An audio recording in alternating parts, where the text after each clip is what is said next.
Jadi mungkin ada pesan-pesan untuk sahabat-sahabat angler. Ini angler yang sekarang nggak bisa mancing, sebaiknya dia di rumah dia mesti ngapain Jo supaya dia begini buat teman-teman yang masih di daerah dan bisa mancing. Catch and release lupakan dulu.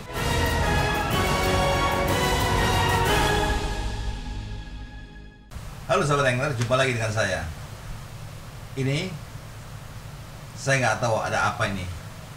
Nggak ada angin, nggak ada hujan, tiba-tiba saya kedatangan tamu spesial saya. Ini sahabat lama saya, ini sebenarnya ini sahabat dulu sering mancing bareng sama saya.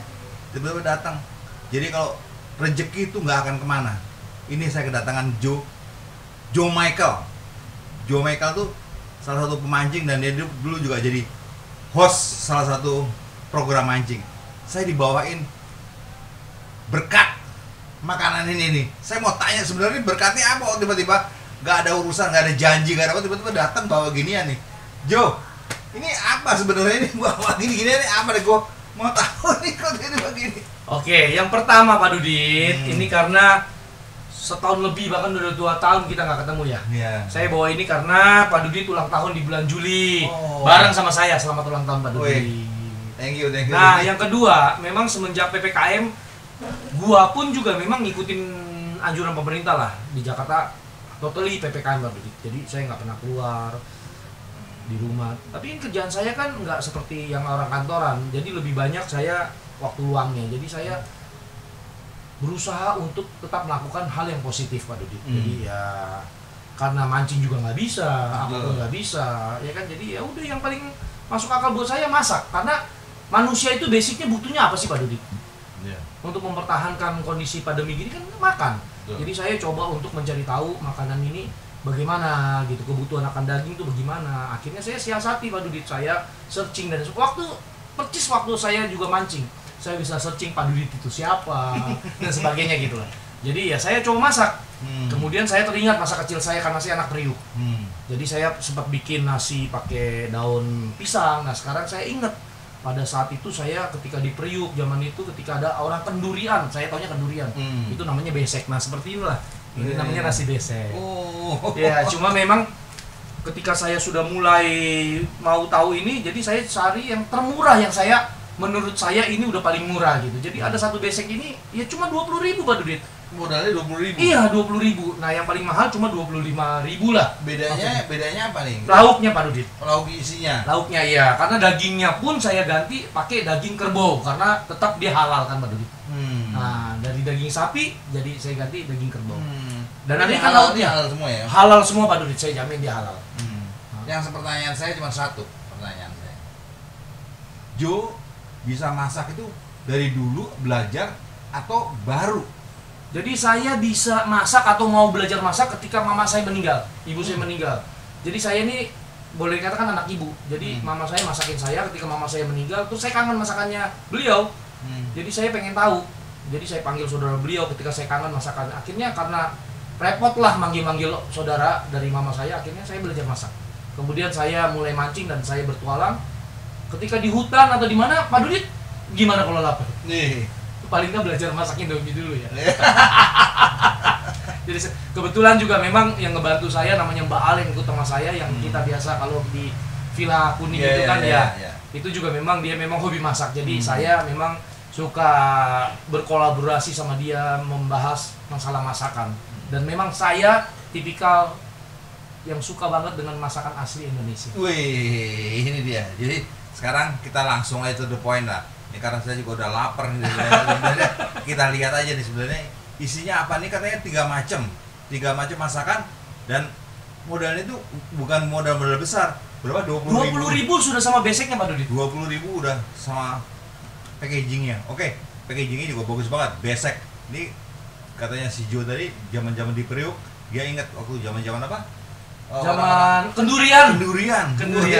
Banyak kendurian. Oke, kita lihat aja. Bisa ini Jo, kita lihat Jo. Iya. Siap Pak Dudit. Ini beda-bedanya gimana nih? Bedanya dengan lauknya Pak Dudit. Nah, iya.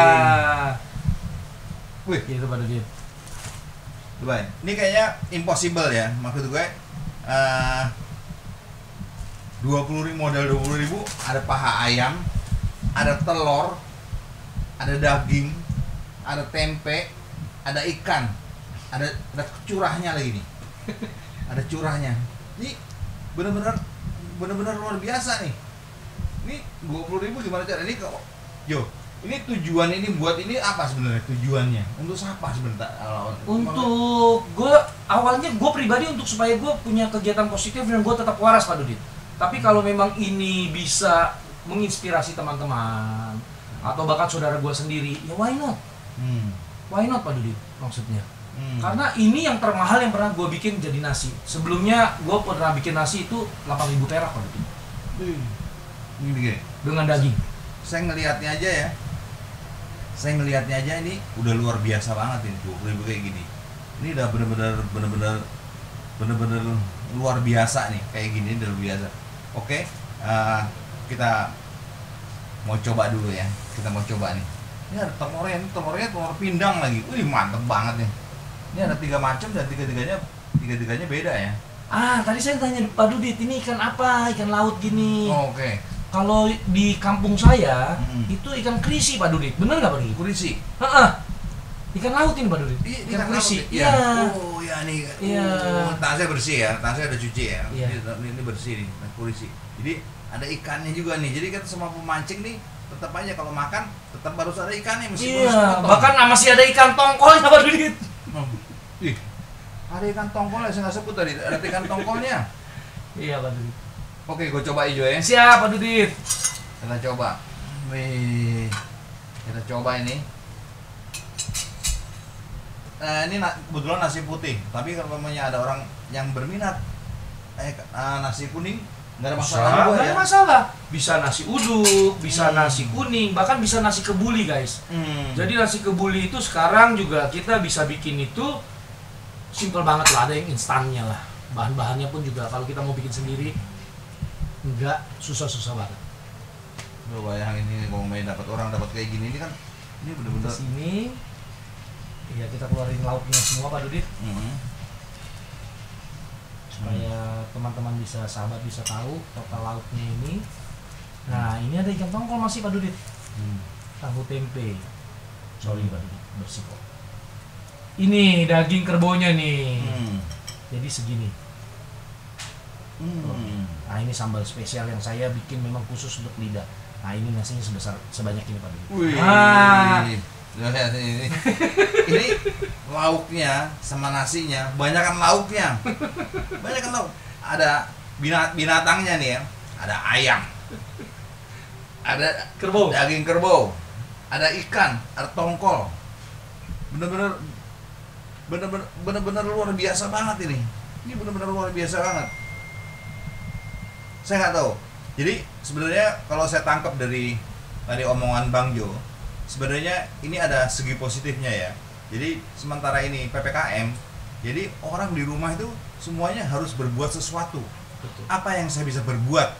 Saya tidak mau di rumah konyol diem, nggak mau. Hari ini harus ada satu paling nggak yang saya buat. Nggak tahu kita bersihin kamar mandi atau kita ngapain. Tapi Bang Jo ini dia memanfaatkan waktunya PPKM di rumah masak. Ini luar biasa banget ini. Luar biasa banget. Saya mau naruh nasinya susah. Tapi bisa lagi Pak Dudit. Ini lauk semua isinya. Lauk semua. Jadi jujur ya, ini beras mungkin menurut saya baik, bersih, putih dan harganya di bawah 10.000 per liternya. Jadi layak buat dikonsumsi Pak Dudit. Ini di bawah 10.000. Yes. 1 liternya Pak Dudit. Berapa ribu? 8.500 per liternya Pak Dudit. Jadi memang dia Joe ini dia searching di penjualan online cari yang murah dan dapat nasi yang 8.500 per liter dan putih loh, bagus banget loh. Kayaknya saya mau coba. Maksudnya saya tuh termasuk penggemar ini ya, apa namanya, telur pindang ya. Telur pindang, saya mau nyoba telur pindang. Saya coba telur pindang. Sama saya mau nyoba daging Kerbau. Daging kerbonya. Tapi tadi Bang Jo bilang katanya daging kerbonya kalau mau lebih empuk gampang dilamain masaknya. Cuman karena tadi buru-buru dia agak buru-buru, agak cepat-cepat ya. Nah, saya cuma mau nyobain aja tuh, 3 macam nih. Nih, lauknya masih segini. Ini satu besek ini bisa, saya rasa satu besek itu bisa 2 orang ini. 2 orang. 2 orang bisa ya. 2 orang iya. Nasinya Layak bisa- banget untuk Iya. makan 2 orang. Dan kenyang. Dan kenyang. Bukan buat ganjelan, kenyang. Ini kuahnya Pak Dudi. Oh, kuahnya. Dan sambalnya itu saya bikin memang khusus untuk lidah kita. Kuahnya, dan ini sambalnya Pak Dudi. Nah, ini sambal pertama yang saya bikin sesuai selera umum kalau menurut saya, karena saya biasanya terlalu pedas Pak Dudi kalau bikin. Jadi saya mohon Pak Dudi untuk review sambalnya. Oke. Siap. Saya cuma disuruh review sambalnya aja. Ini makanannya enggak nih. Saya sebenarnya ini bukan tipe orang yang suka pedas ya, tapi ini sambal aja yang mau saya review nih.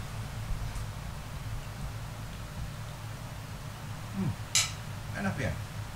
Sambalnya itu sambal goreng, sambal dimasak ya, bukan sambal mentah.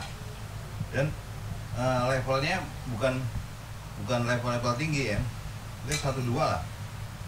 Dan Pak Dudi, ada rasa langunya nggak ada kan? Enggak. Nggak ada. Kenapa?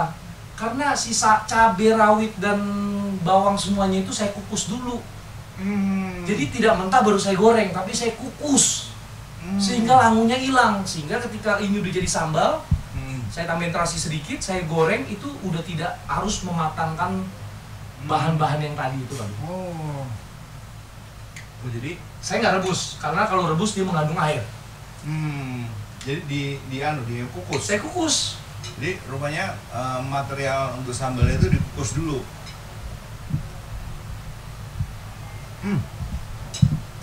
Telur pindangnya boleh. Ini kayak sambal sama seperti gudeg-gudeg yang ternama itu, sama ini. Rasanya itu medok gitu. Sekarang mau coba ini nih. Daging kerbau. Daging kerbau. Ini saya jarang itu orang berani terus terang bilang bahwa ini daging kerbau. Biasanya mereka tuh bilang daging sapi, padahal sebenarnya daging kerbau. Pak Dudit, bagaimana dia bisa jual daging murah? Karena kerbau sapi itu sekarang 140-an ribu Pak Dudit. Iya ya. Sekilonya. Daging kerbau itu 80. Oh, hampir setengahnya ya. Iya Pak Dudit. Jadi kejujuran itu Ya. keren. Empal gepuk. Meskipun dia dari daging kerbau, empuk. Mungkin ini dipukul-pukul. Iya, pukul-pukul Pak Dudit. Ini masih pukul pakai batu, tapi saya sudah beli pukulan yang ada kayak paku itu Pak Dudit. Jadi guys, teman, ini saya sekedar sharing. Mungkin teman-teman bisa punya inspirasi untuk cari kegiatan positif ya Pak Dudit ya, selama kita masih pandemi ini. Apapun, paling nggak kalau kita jualan nasi atau apa Pak, kalau nasi, saya bicara nasi, kita masih bisa dapat lebihnya untuk makan di rumah. Tapi memang harus rajin searching dari bahan-bahan yang masih segar dan murah. Intinya di situ Pak Dudit. Jadi intinya tuh orang jangan patah hati, dia mesti fight. Hidup ini perlu fight. Ini di rumah PPKM nggak boleh kemana-mana. Inspirasi masak, dan masakannya luar biasa. Bisa menjadi inspirasi, kan banyak jenis makanan di Indonesia yang memang layak buat kita masak gitu Pak Dudit. Nggak kalah kok sama masakan-masakan dari negara lain. Iya Pak Dudit ya? Iya, ini luar biasa, enak banget, bener. bukannya Bukan dikata teman ya? bukan enak banget, bener. Tapi guys, ini selain teman, sahabat, abang, ini inspirasi saya. Saya itu salah satu yang dulu itu fobia kamera. Saya nggak bisa lihat kamera. Jangankan video foto pun nggak bisa. Tapi Pak Dudit salah satu awal yang membimbing saya untuk berani menatap kamera. Bahkan sekarang jadi banci kamera. Bisa selfie guys. Bisa bikin vlog pakai hanya di HP. Tapi paling nggak gua nggak berbuat Fobia, yang ya tidak Jadi seperti itu loh guys. Ini Bang Joni dia mungkin nggak punya background untuk masak kayak kuliner kami. Dia pemancing, cuman ternyata pinter banget masak. Jadi mungkin ada pesan-pesan untuk sahabat-sahabat angler. Ini angler yang sekarang nggak bisa mancing, sebaiknya dia di rumah dia mesti ngapain Jo supaya dia begini buat teman-teman yang masih di daerah dan bisa mancing. Catch and release lupakan dulu. Kalau memang dapat ikan ya, tidak usah malu dulu untuk diambil, dikonsumsi, bahkan dijual. Untuk kita bertahan. Daripada kita menyalahkan hidup kita terhadap situasi yang seperti ini, kita bertahan. Catch and release lupakan dulu. Kalau ada kesempatan kalian mancing, ambil ikannya, masak, buat keluarga, buat teman, buat saudara, buat tetangga, bahkan jual lah. Karena kita nggak tahu sampai kapan ini, Pak. Kita sama-sama bertahan. Yang penting kita sehat, kita hidup. Yang lainnya nanti setelah pandemi berlalu kita lakukan lagi kembali. Catch and release, kita ketemu lagi. Apa namanya Pak Dudit? Pemancing, gathering, ya Pak Dudit ya. Jadi sehat, tetap hidup, tetap waras, itu paling penting. Yes. Jadi saya ini sebenarnya motonya ini agak menyeleneh, tapi itu yang paling benar. Kita ini sekarang lagi dilema. Kita semua dalam keadaan terjepit, kesulitan. Jadi catch and release dilupakan. Itu benar-benar luar biasa. Yang penting sekarang keluarga dulu, keluarga dekat kita dulu. Keluarga kita ini mesti hidup. Kita mesti survive. Betul, Pak Dudit. Tidak usah kita meributkan catch and release atau rencengan dan sebagainya. Ambil apa yang menjadi hak kamu mancing di daerah, ambil, masak, bagikan, keluarga ya. Kasih ke keluarga, saudara, bahkan tetangga sekitar kita. Kalau bisa menghasilkan dengan dibikin jualan seperti yang saya bikin, why not? Oke, selamat dengar. Ini saya terima kasih sekali bahwa ternyata meskipun saya sudah berusaha untuk inovatif, karena ini Bang Jo lebih inovatif daripada saya. Salam strike. Salam strike. Jangan lupa subscribe and like. Pak Dudit Widodo. Mantap.